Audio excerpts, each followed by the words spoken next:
Hi, it's Rob. Hope you guys are doing well.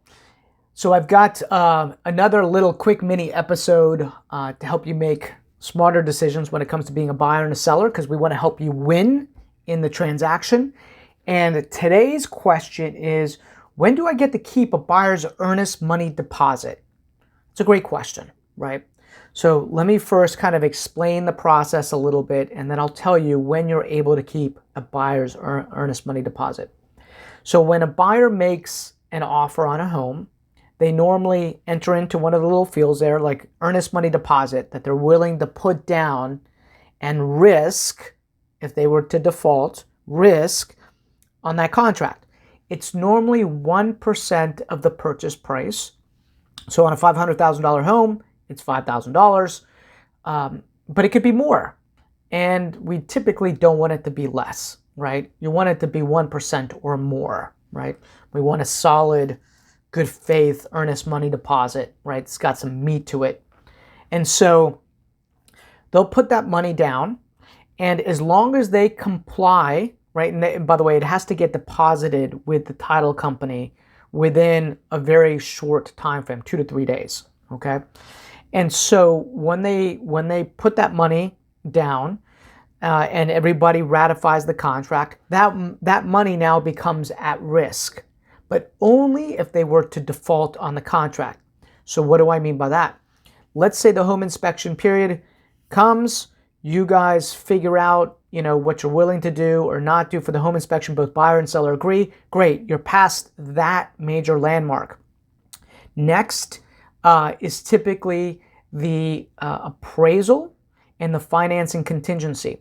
The appraisal, let's say, comes in, everything's fine, they release that, there's no issues that are there, right? Okay, great. You're now past the appraisal, period. Then you've got the financing period.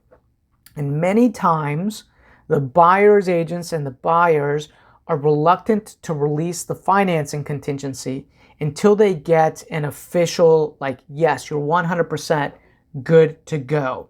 And normally, people are not quite good to go until almost at the end, right? Especially if they've got a poor lender who hasn't gathered all the documents quickly enough, hasn't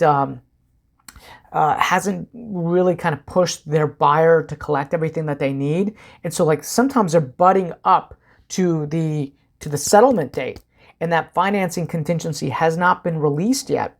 And let's say at the final hour, the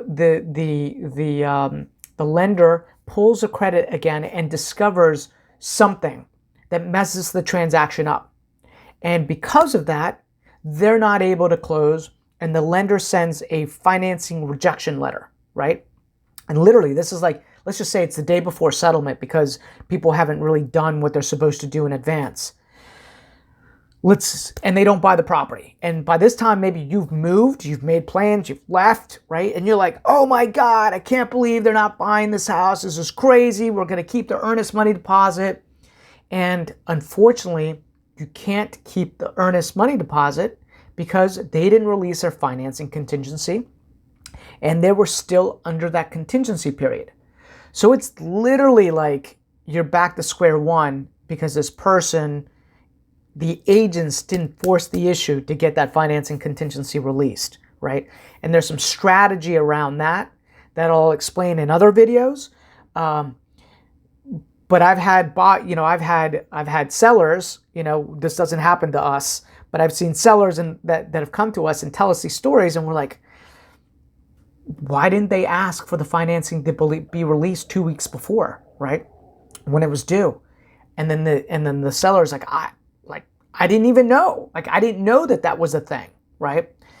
So the earnest money deposit is only at risk when the buyer completely defaults. So let's say they release the financing contingency, and now the day of settlement comes, and for whatever reason, they decide that they are just not going to go to settlement. Something changed in their life, and they're like, we're not going to settlement, okay? And you go and you sign everything, which is part of the process. You want to sign everything to show that good faith you were there at settlement, and they don't show up, and 9 o'clock that night, Pat comes and goes, they've now defaulted on the contract that they agreed to, and you have the right to keep the earnest money deposit. But here's the kicker. The title company just doesn't automatically release this money to you. You think that they would, but they don't. There needs to be agreement, which is crazy in my mind. There needs to be agreement. Like, we have to go to the buyer's agent, right, and say, buyer agent, your buyer defaulted. We need you guys to acknowledge that you defaulted and to release your earnest money deposit to us as a penalty, right? Believe it or not, sometimes buyers and buyer's agents are like, no, we're not going to sign that, right?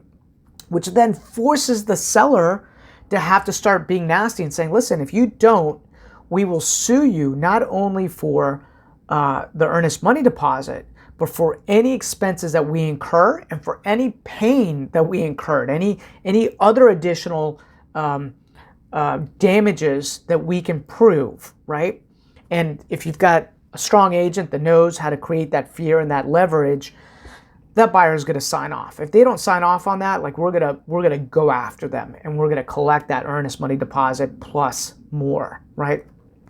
So just know that there's a process behind that, and there is a strategy of how you ask. That's typically the one that people mess up, agents mess up, of getting that financing contingency released.